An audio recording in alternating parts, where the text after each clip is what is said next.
央人民广播电台下面播送新闻：自胜利渡江以来，我人民解放军各部势如破竹。截至昨晚7点，我南下部队再次取得重大胜利，一举攻克华南门户越城。国民党守军溃不成军，残部无心恋战，纷纷逃窜。我先头纵队正昼夜兼程向南展开追击，向衡州推进。这么快，连越城都丢了？那少帅他们不会？少帅，他跟我有什么关系？我关心的是楚军的弟兄们。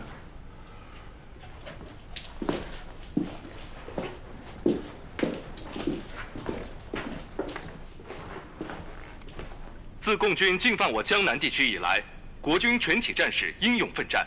昨日傍晚，我越城守军重创南犯之敌于越城以北，一举歼敌数万，取得越城大捷后，胜利向南转进。逃跑就逃跑，胜利转进，说的比唱的还好听。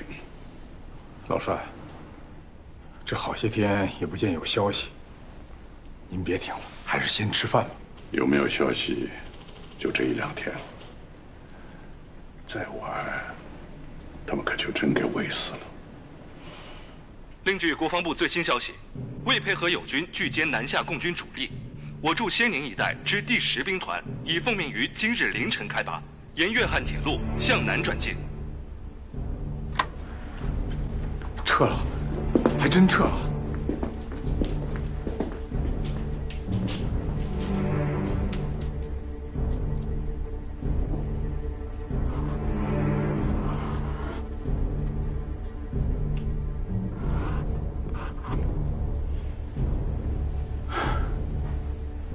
还好撤得及时，跟南下的共军也不是一个方向，碰不上了。吃饭。哎。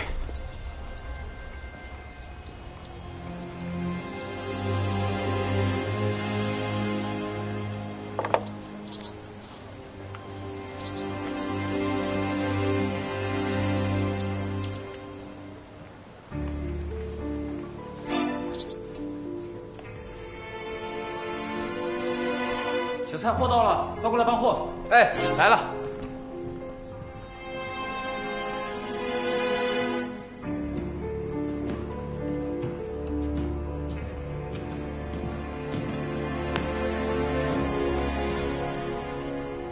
有人吗？有人吗？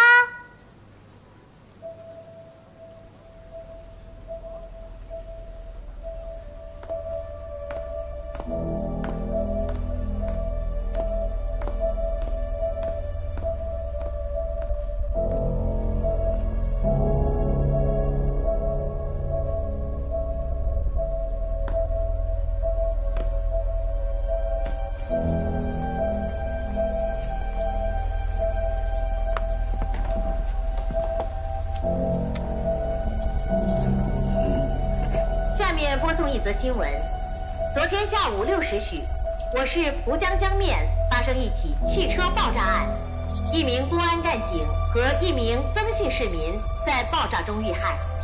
据悉，该案系国民党潜伏特务蓄意制造，意图破坏松江治安。市公安局号召全体市民积极提供破案线索，坚决打击特务的一切破坏行动。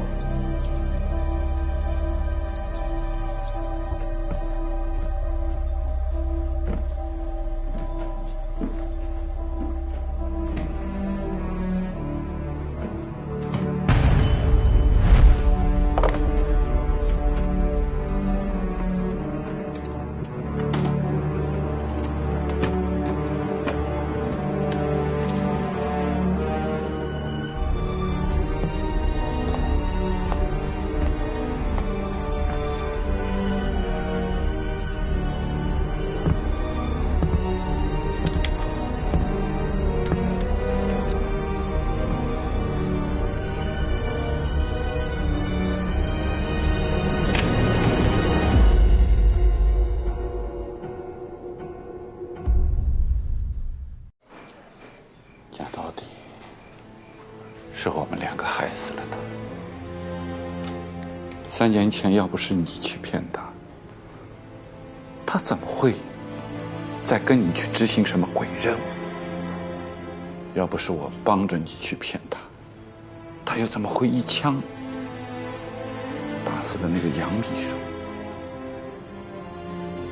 那可是你和他的救命恩人，他真是悔青了肠子，伤透了心。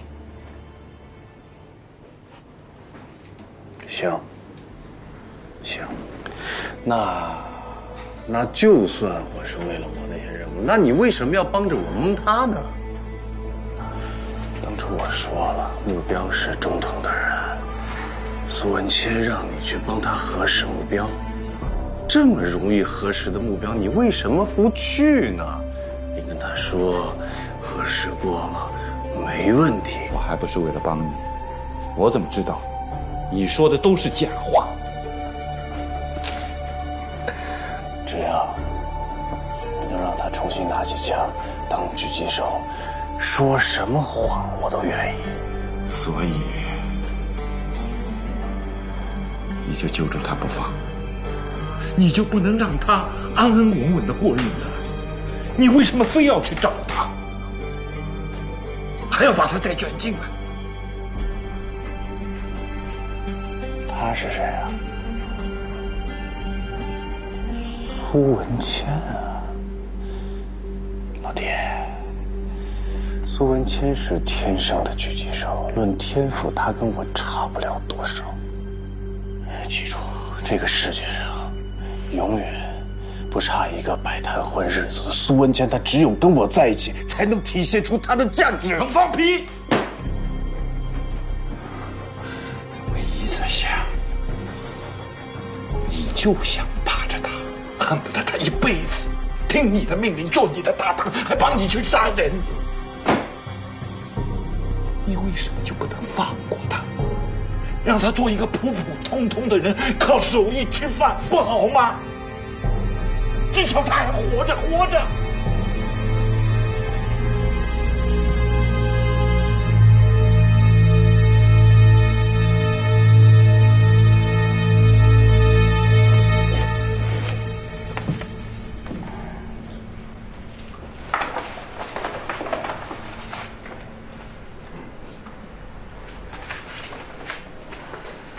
拿这个去找苏文谦，你应该知道怎么谈。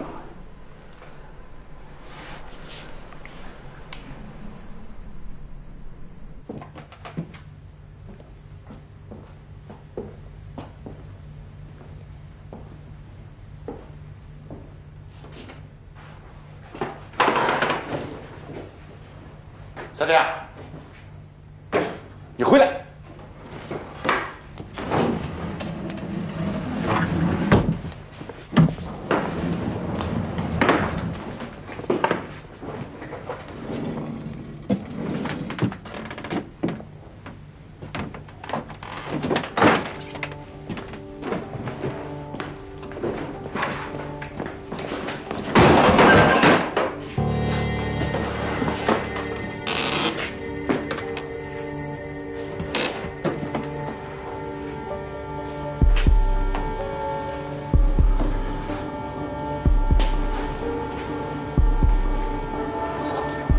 活儿挺细啊，枪都摔成那样了，还能复原。这些天没少费功夫，就我不想让苏文谦改行，就我想让他继续拿枪。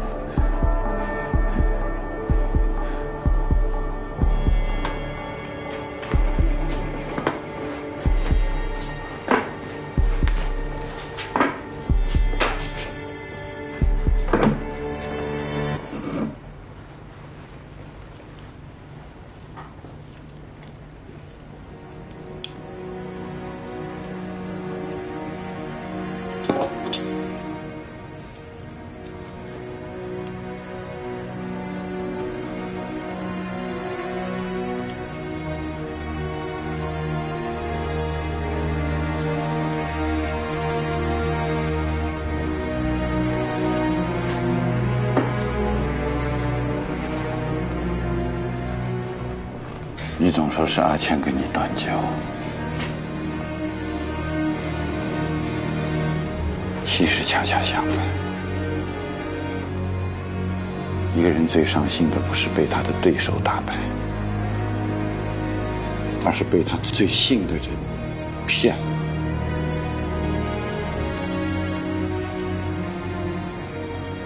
所以他才伤得那么重，伤得那么深。你懂不懂？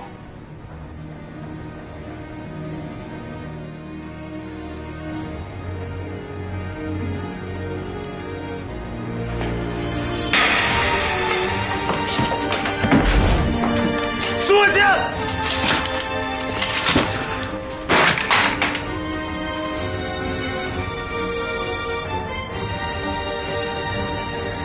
我苏文谦没有你这个搭档。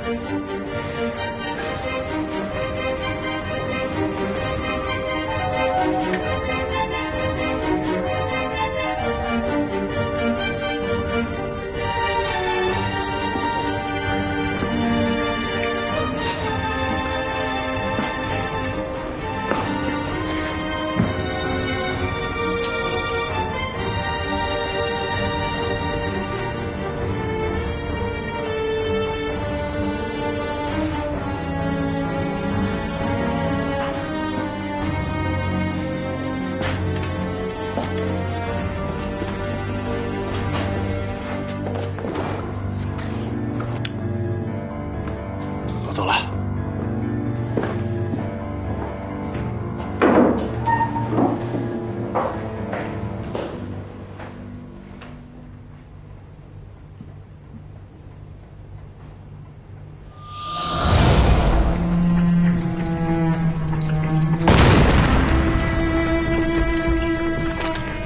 你来干什么？忘了原则吗？跟我耍心眼，你差得远了。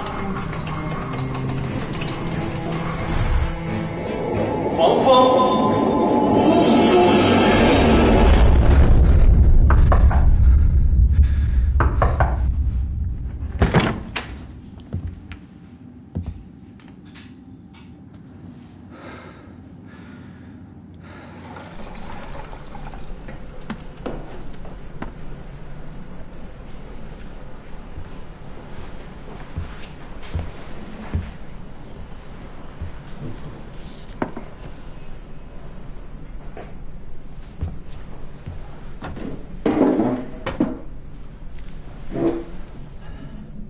你心里难受，这我都非常理解。您不理解？好，就算我不理解，在你看来，做过水母搭档的人，就一定是我们的敌人？对啊。因为来自不同的阵营。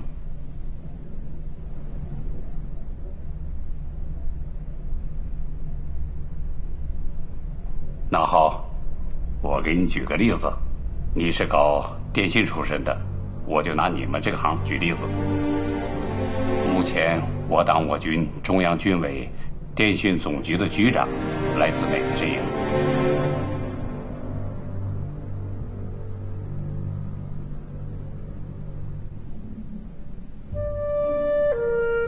为什么不回答？因为你很清楚，他曾经是国民党军队的一员，是我们军队在第一次反围剿战场上把他俘虏过来的。我们把他当成天然的敌人了吗？没有，而是经过教育，把他争取成为我们红军的一名坚强战士，为咱们革命事业立下了赫赫战功。我们从来不认为光靠自己就可以包打天下，而且恰恰相反，只要他有一念之善，还有争取的可能，我们共产党都是张开双臂。局长，您说的道理我都明白，我也没有意见。但是现在问题就是，苏文谦的历史问题还没有调查清楚。他是不是一个定时炸弹，我们都不知道。如果我告诉你，苏文谦的历史是清白的呢？您又不了解他的过去，您怎么知道他是清白的？我是不了解，但是有一个人了解。谁？杨志亮。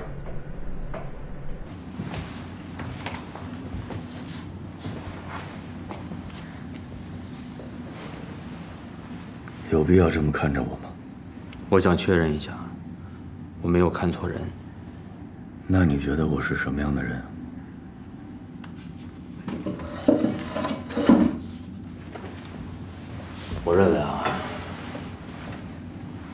我认为你是一个好人，是一个为了挽救无辜生命不惜牺牲自己的人。你真是高看我了。我就是个普通的木雕师，想过踏踏实实的日子，养活一家3口的小老百姓，没你说的那么高尚。我也理解不了你们的高尚。是吗？还有，以后不要跟我提什么交换条件。对外来说，我已经死了，死人是不需要保护的，更不需要你们保护我的家人。你们出现在我家人身边，只会引起别人的注意，把他们暴露在危险之下。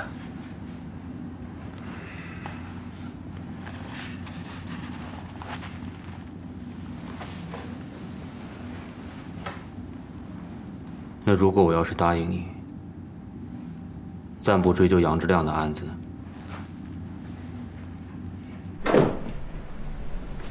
这是杨志亮同志牺牲前写给组织上的最后一份报告。因为你和他的特殊关系和当年你受的处分并不适合你看，但是现在我批准你看。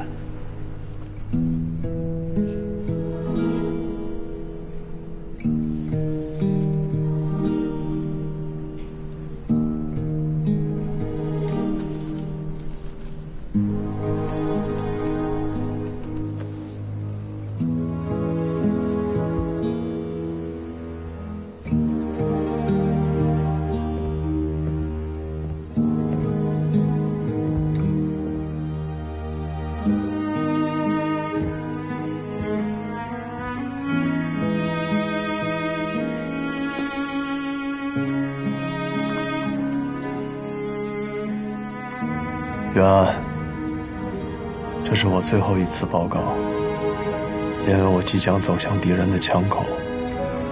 执行此次暗杀的是国民党军统局水母暗杀组，他们是敌人最强大的暗杀工具。抗战时曾让日寇汉奸闻风丧胆，而如今全面内战即将爆发，在未来的斗争中，水母暗杀组的枪口瞄准的将是我们。也因此，我们必须提前做好迎战准备。而想要战胜敌人，水母组的核心成员之一木鱼苏文谦很可能将是突破口。我与此人有过较深入的交道，就我了解，此人是无党派人士，本性善良，加入水母组是出于强烈的爱国之心。整个抗战期间，他一直坚持着对敌作战，从未参与过军统其他暗杀。今天跟他巧遇，也使我发现，他参与这场刺杀的背后可能另有隐情。总之，如果未来的某一天，我们不得不跟水母暗杀组较量的话，请记住，苏文谦将是我们最值得争取的人。未经批准，仓促做此决定，实在是形势所迫，希望组织上能够原谅。永别了，我亲爱的战友们。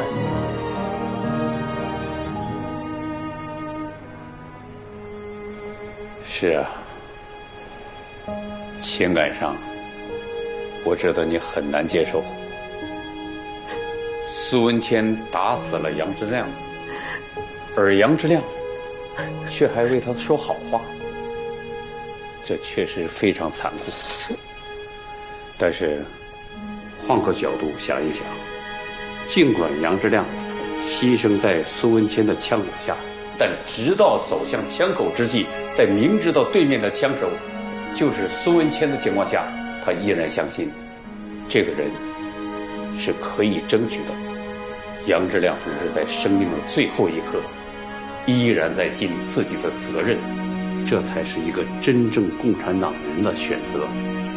杨志亮同志最后的报告证明了苏文谦在抗战期间的历史清白。经过昨天一整天，苏文谦这3年的表现和他的经历也得到了证实。他确实做了3年的木雕师，成了一名与世无争的平民，并没有跟敌人同流合污。就像我之前提到的，同志，一个来自敌对阵营的专家都可以经过教育，成为我们的战友和功臣，那么苏文谦又有什么不可以呢？当情感和责任发生矛盾的时候，我们应该如何选择？灯塔同志用生命为我们做出了榜样。我相信最终你不会让灯塔同志在九泉之下失望的。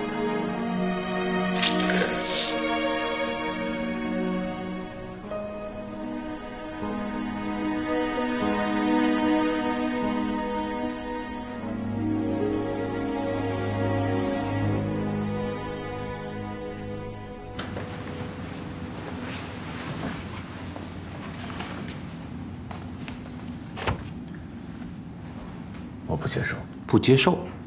为什么？我不想再欠债了。这辈子我已经欠了够多的债，欠了小雪的、子舒的，还有杨志亮的。欠债的滋味不好受，所以我想清楚了，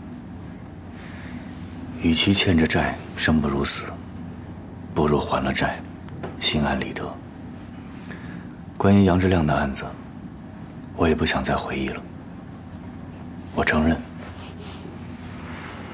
我就是凶手，是我开的枪。我愿意接受你们一切的惩罚。你刚才说的，你这辈子就欠几个人的，真的是这样吗？不管我欠谁的债，总之，我不欠你们共产党的。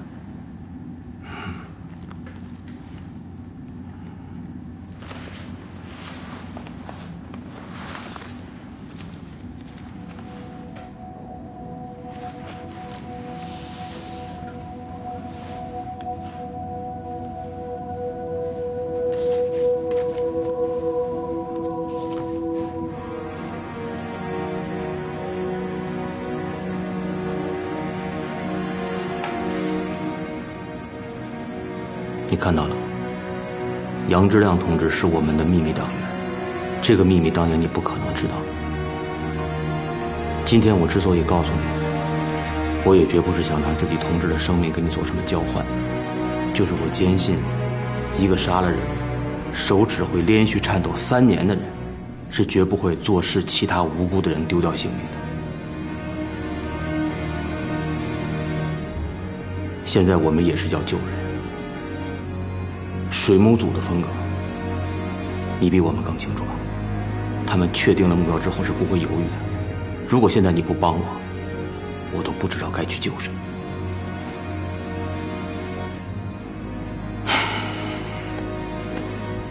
你再好好想想。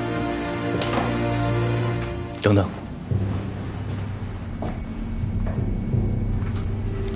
我不帮你们，不是顾及我自己。我是怕他们知道我还活着，一定会追查我的下落，这样就会连累小雪和子舒。那你说，我们该怎么保护他们母女？现在还不用，不到万不得已，我不想惊动他们。如果将来事情突然有变化，只要我们力所能及的，你随便提，我保证做到。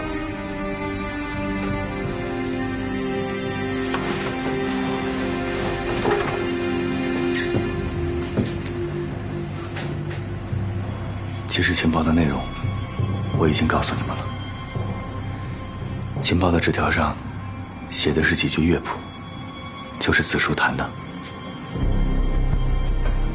这是一首美国的乡村民谣，叫《正午的火车站》，它是讲亲人离别的。那你确定是我把拍子给报错了？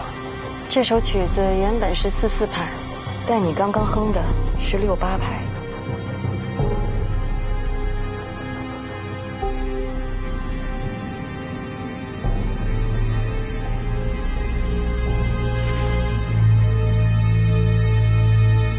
6月8日，正午的火车站台。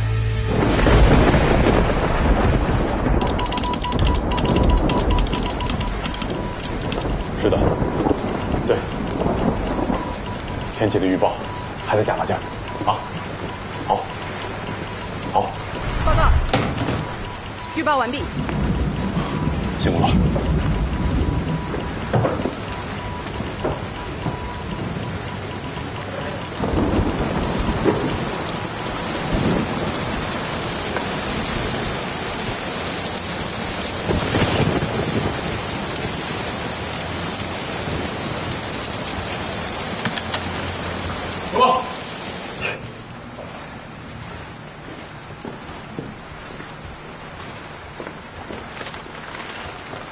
先头总队报告，自从我军昨天晚上顺利攻克越城之后，守敌残部就已经按着粤汉铁路全线溃败。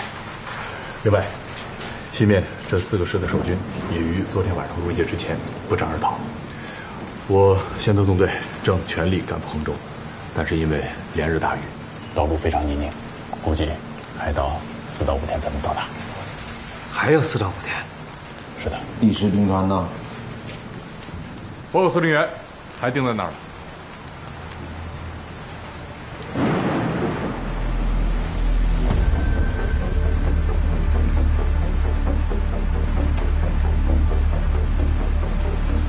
这个第10兵团奇怪的很啊，眼看就要被我军包饺子了，竟然到现在一点动静都没有。难道这老蒋真的不想要这10万兵吗？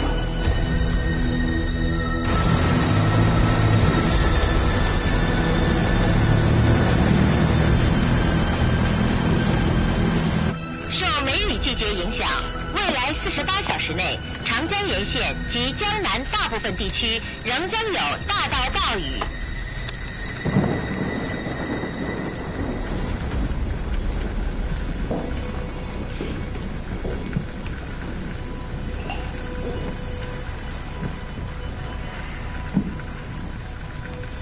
寒冰已裂地，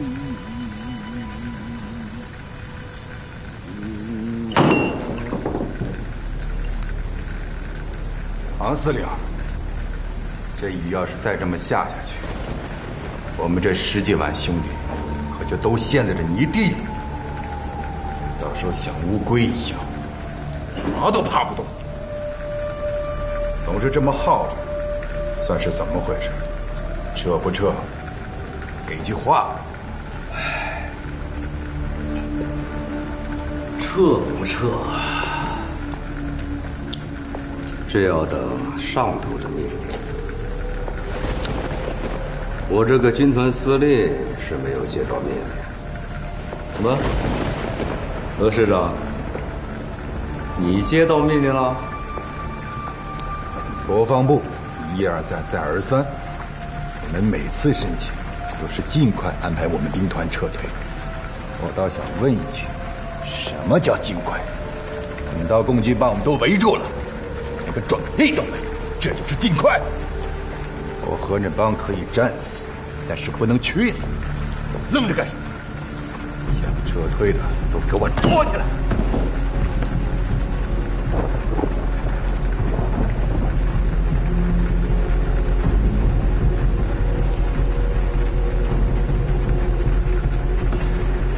廖军长，何正邦是你们第8军的师长吧？这么聚众闹事儿，你是不是也该管管啊？李大车，啊。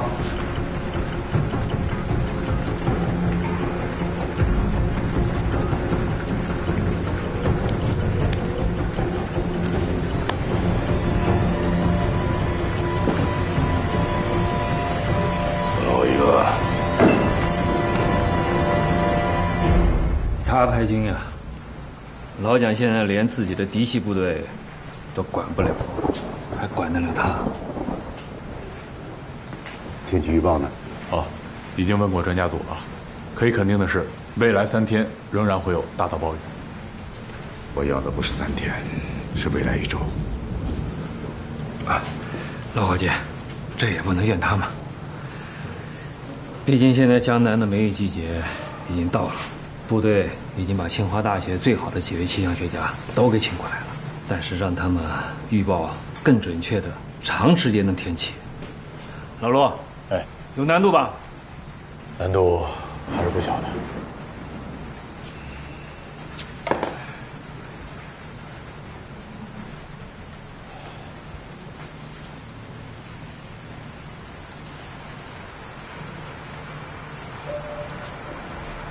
老伙计，我猜到你的想法。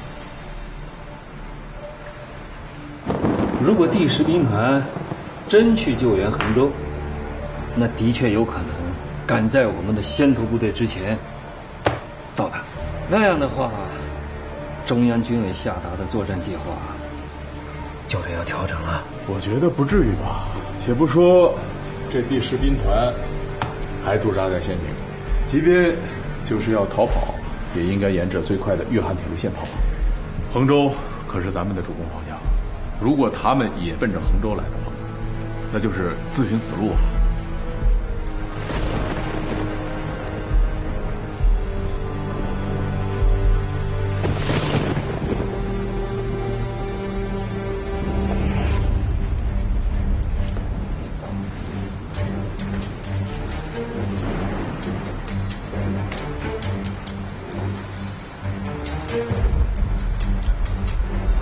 通知前线，多派侦察员，摸清第10兵团的动态，随时报告。是。通知先头纵队，我不管下雨还是下刀，有什么困难，想办法自己解决。72小时之内，必须抵达衡州。是。干什么？干什么？干什么？干什么？服从命令是军人的天职。想造反呢？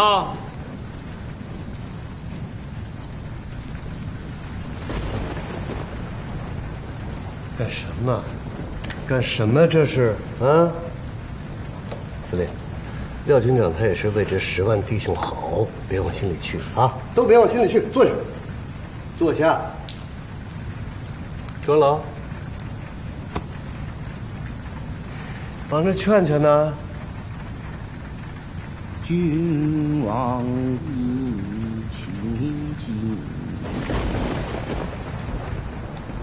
皆非不了生。报告。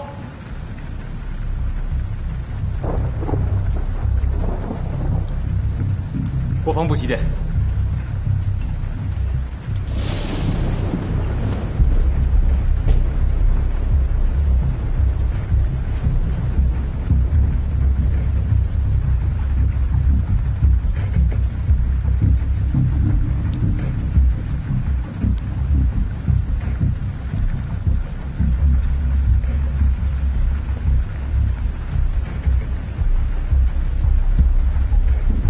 念。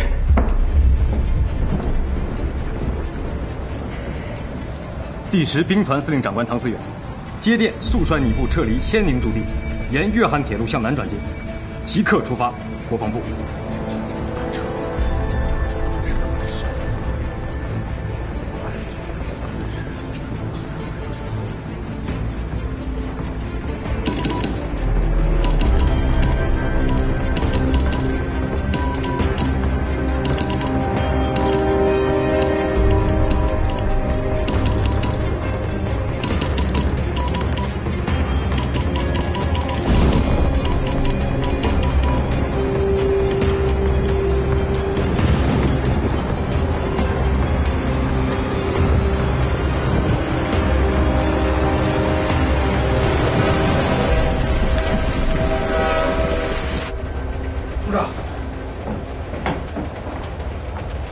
柜急电，这是刚刚收到的。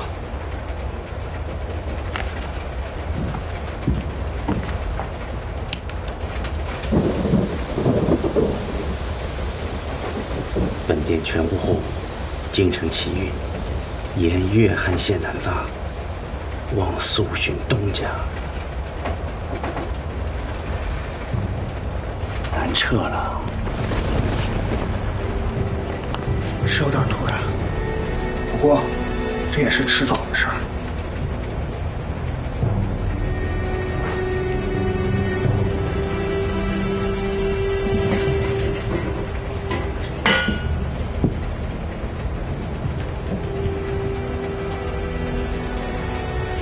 还有多久到松江？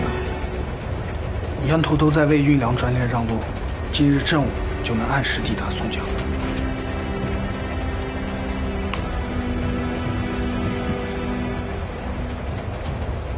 到了松江，第一时间必须联系上东家。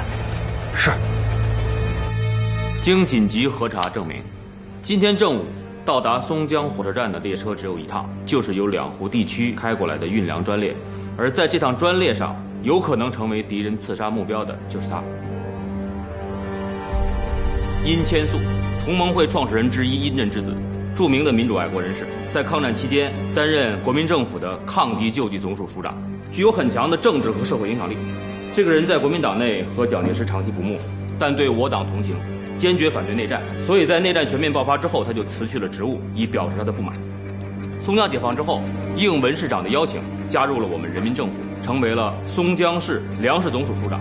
他已于昨天上午登上了这趟运粮专列，沿津浦线返回松江，于今天中午12点整到达松江火车站。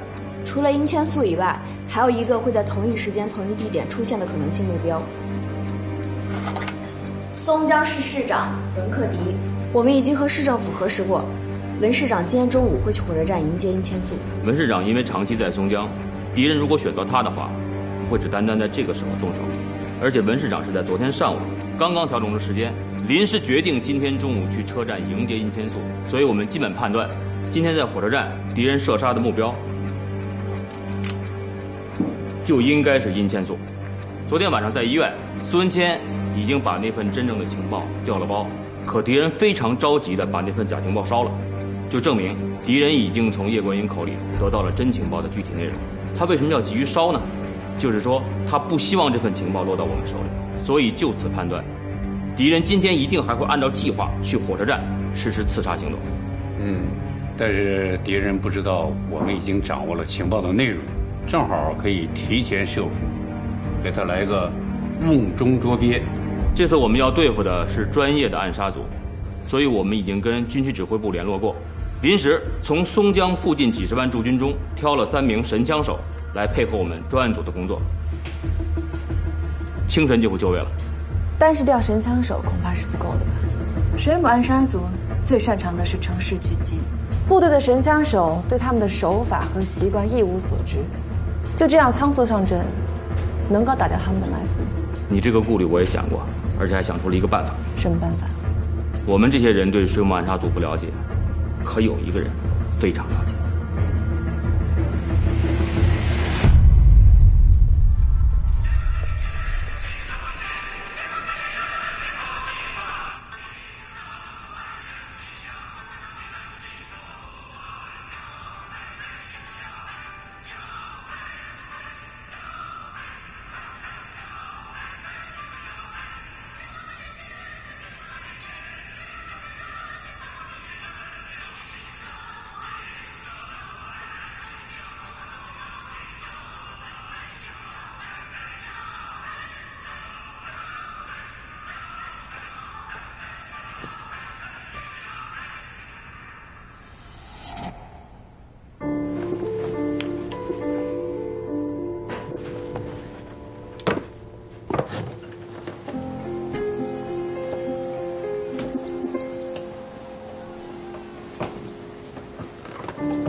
但你刚刚哼的16、8拍。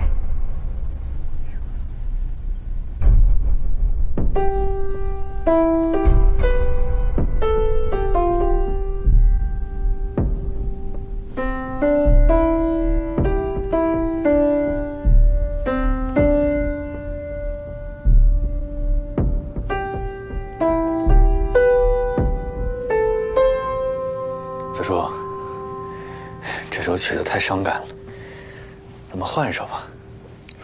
想听什么？永远的微笑，你不是最喜欢听那首歌吗？好，那就永远的微笑。心上的人儿有笑的脸庞，他曾在深秋给我春光。心上的人儿有多少宝藏，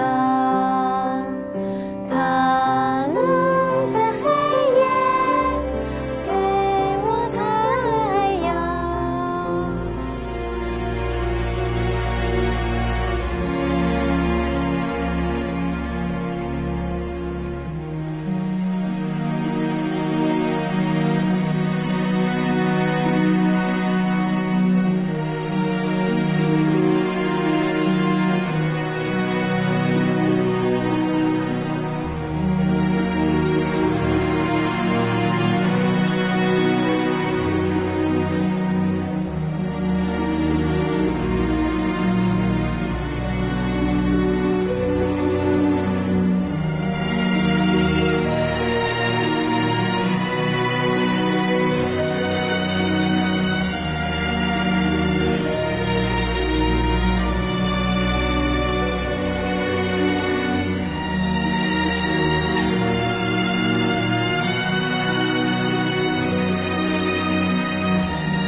今天怎么这么不小心啊？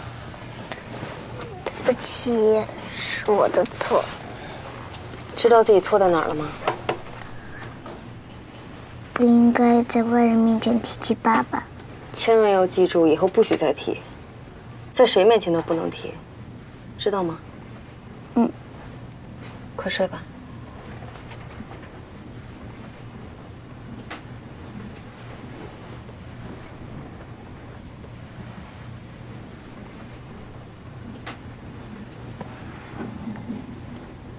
妈妈，你说爸爸是好人，曹叔叔他们也是好人，为什么不能在曹叔叔面前提起爸爸呢？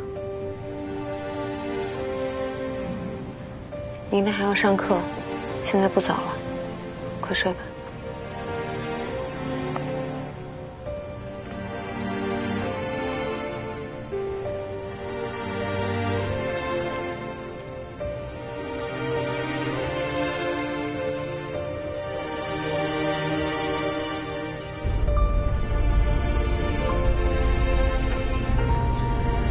谢谢你们，帮我给孩子过了生日。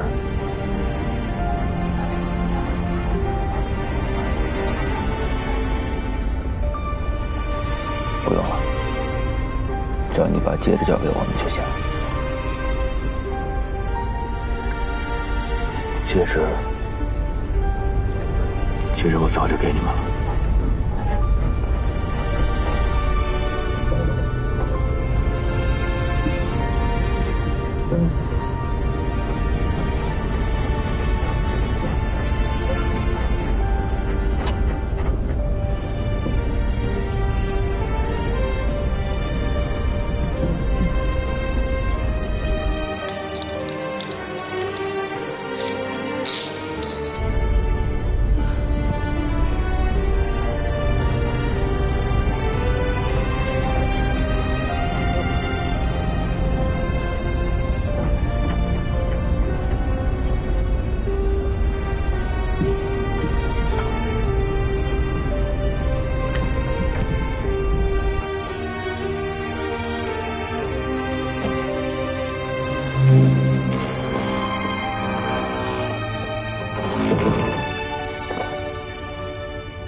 这位兄弟啊，很晚了，明天再来找神父祷告吧。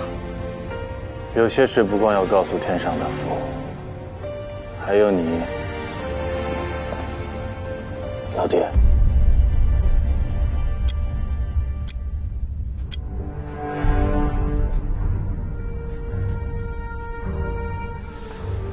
怎么会无法破译？已经连夜找过所有的专家，他们的意见都是一致的。这种符号式的密码，如果不知道公式，想要破解它，最少需要几个月，甚至是几年的时间。几年？我们恐怕几天甚至几个小时都没有。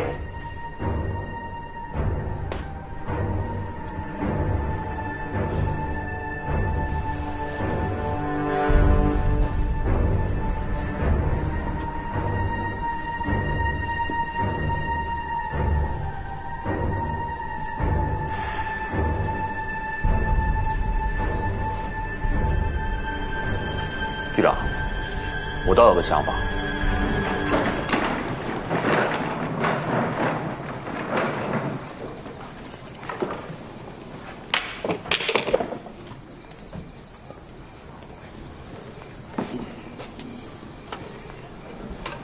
把轮椅锁这儿。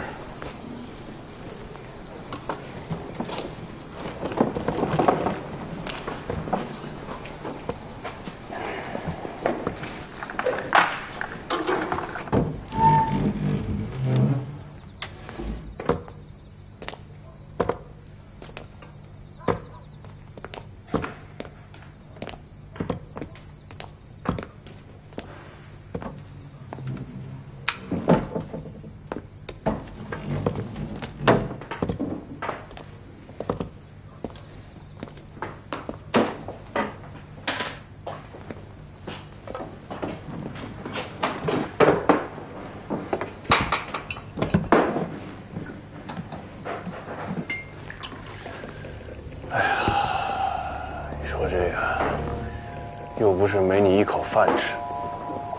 这些年看大门、修钟表，过的是什么日子呀？习惯了，凭自己的手艺吃饭，心里踏实。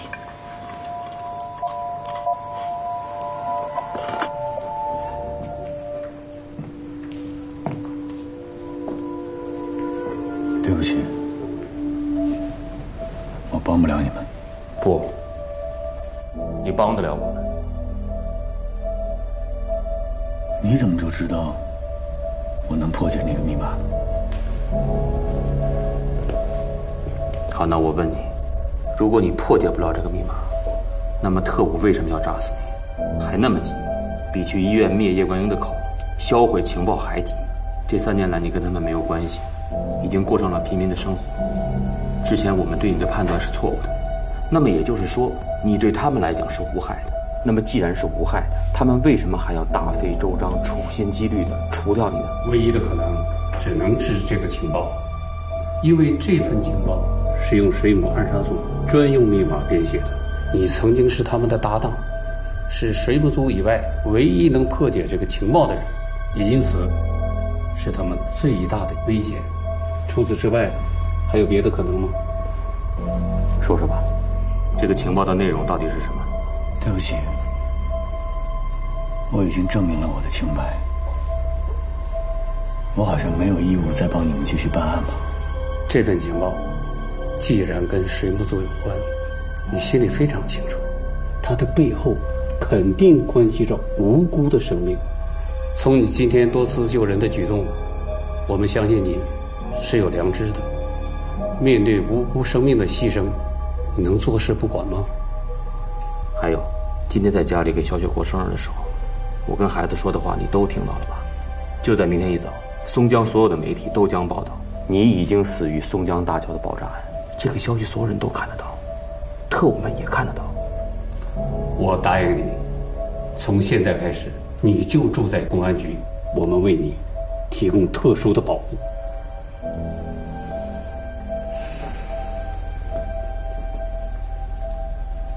你们把水母组想得太简单了，他们没有那么容易被骗，更没有那么容易被对付。如果我帮你们破解了密码，他们一定会猜到我还活着，他们也一定不会放过我。我真的不能帮你们，我不能暴露，我得保证我自己的生命安全。所以，我也不需要你们的什么交换条件。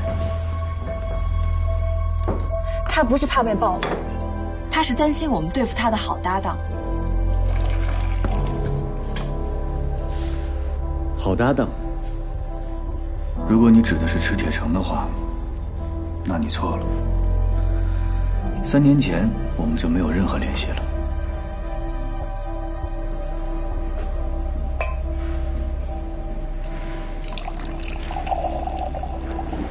王老早一直讲枪手不好吃酒，吃多了影响状态。今天怎么回事？怎么一下倒那么多啊？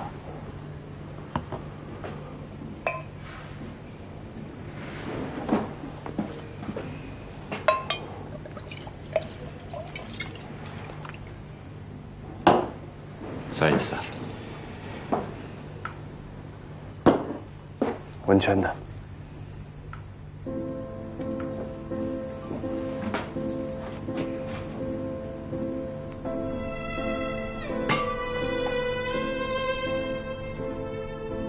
侬啥意思？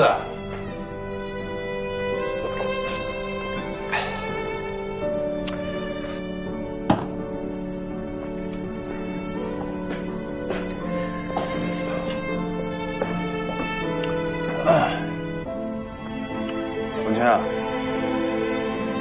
这是你最爱喝的酒，敬你。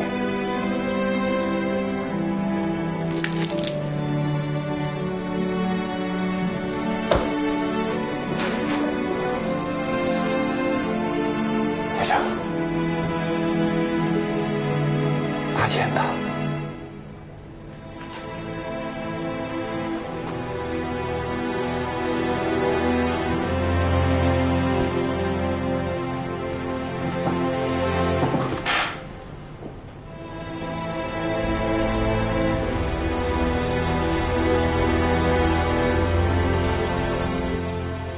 关系怎么能说断就断了？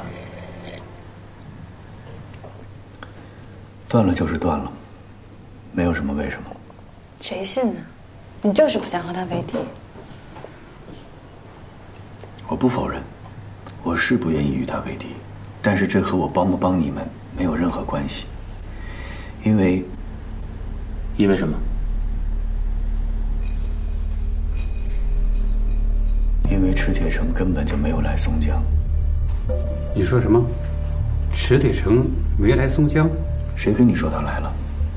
那可是叶冠英被推进急救室的时候，他只说了2个字：水母。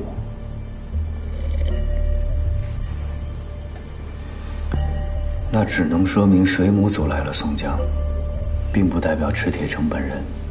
起码这几天的行动中，池铁城绝对没有参与。那码头上那枪谁开的呀？不是池铁城吗？肯定不是。不是池铁城还有谁啊？如果是池铁城，你觉得我会用一个弹弓就抢了他的先吗？那个枪手的水平，也就是他的徒弟，跟池铁城还差着108000里呢。那好，就按你说的，池铁城没有参加具体的行动，那他是不是可能是那个幕后的指挥呢？肯定不会。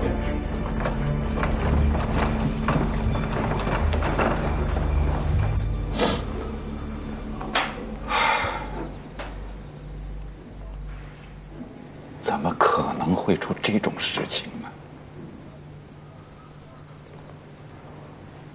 他3年前就已经跟你断交了，他怎么会出现在你接头的现场呢？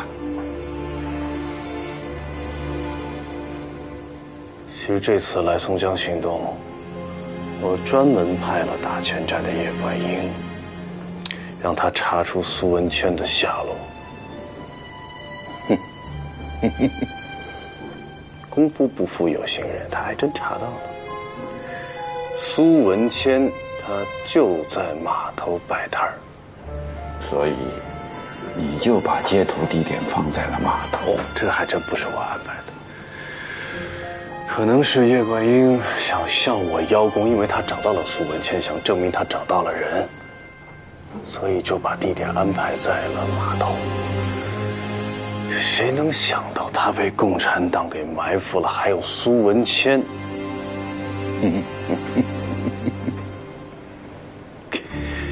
明明不关他的事，非要横插一杠，惹祸上身。他横插一杠，怎么可能？他从来都不参与你们国共之间的内心事儿，这点你比我更清楚。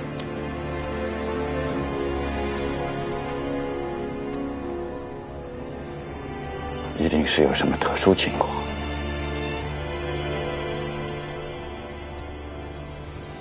学长，你老实讲，当时到底发生了什么？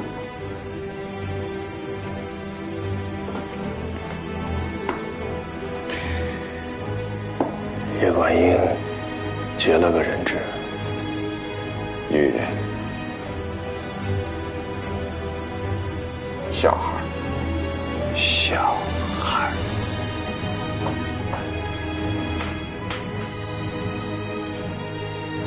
说到底还是让你们这些人给逼的。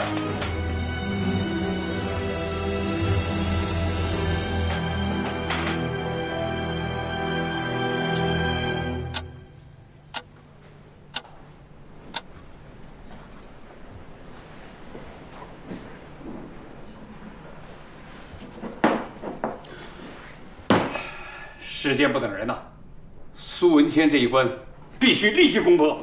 我觉得不太可能。为什么？您刚才也听见了，他现在这种态度，怎么可能帮我们？更何况，他和水母搭档10年，至今关系不清不楚，而且他至今都不肯交代杨之亮的案子。一个不承认犯罪事实的凶手，就算把情报破解了，可信吗？我倒不是很认同欧阳同志的说法。这个苏文谦确实是自私自利，但他心存善良啊，而且也会舍己为人。今天发生了那么多事情，足以证明，我也不用在这儿说。我只想说说他跟水母的关系。是他以前是水母的搭档合作者，但那毕竟是在抗战时期，杀鬼子除汉奸，这有什么错啊？我们不能因为他是池铁城的搭档，就抹消掉他一切的功劳吧。而且这些年来，他一直在松江过着隐居生活，没有再与池铁城合作。就是在全面内战爆发之后，他没有再帮他，没有助纣为虐，这就证明了他在处理和池铁城关系上面还是具备基本的是非观的。是非观。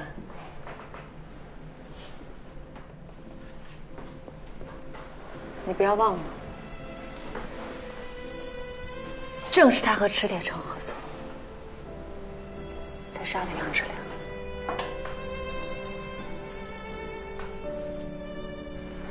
是，这个苏文谦身上有血债，这是不争的事实。但是我们能不能冷静一下？我怎么冷静？咱们反过来想一想，你先听我说完。3年前，杨之亮同志牺牲，也是在3年前，这个苏文谦放弃了自己的杀手生涯，是你说的呀？那整块的木雕小玉，是你在杨之亮同志的坟前发现的。今天你审讯他的时候，把他这种行为说成是一种示威，但他说他是后悔了。我很理解你失去同志的心情，但是他那是真情流露啊，而且他以前一直在伪装自己的木鱼身份，是你在击垮他的那一刻他说的话，怎么可能是假话呢？我有一个推断，正是因为杨之亮同志的牺牲，他才结束了自己的杀手生涯，因为他真的后悔和内疚了，也是因此他放弃了跟池铁城的合作。如果我这个推论成立的话，那么现在在苏文谦心里边最大的心病，就是杨之亮的案子。攻心为上，局长，我们就应该从这点入手。说说怎么入手？答应他，暂不提杨之亮的案子。我不同意。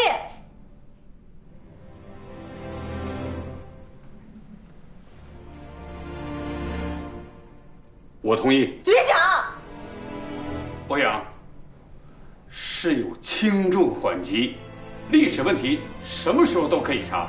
眼下我们当务之急是破解敌人的情报，查出敌人的暗杀目标。欧阳，这个大是大非，我相信你分得清。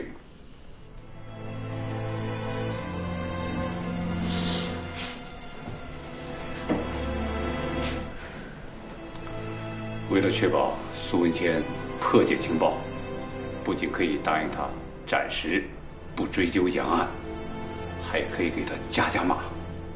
加码？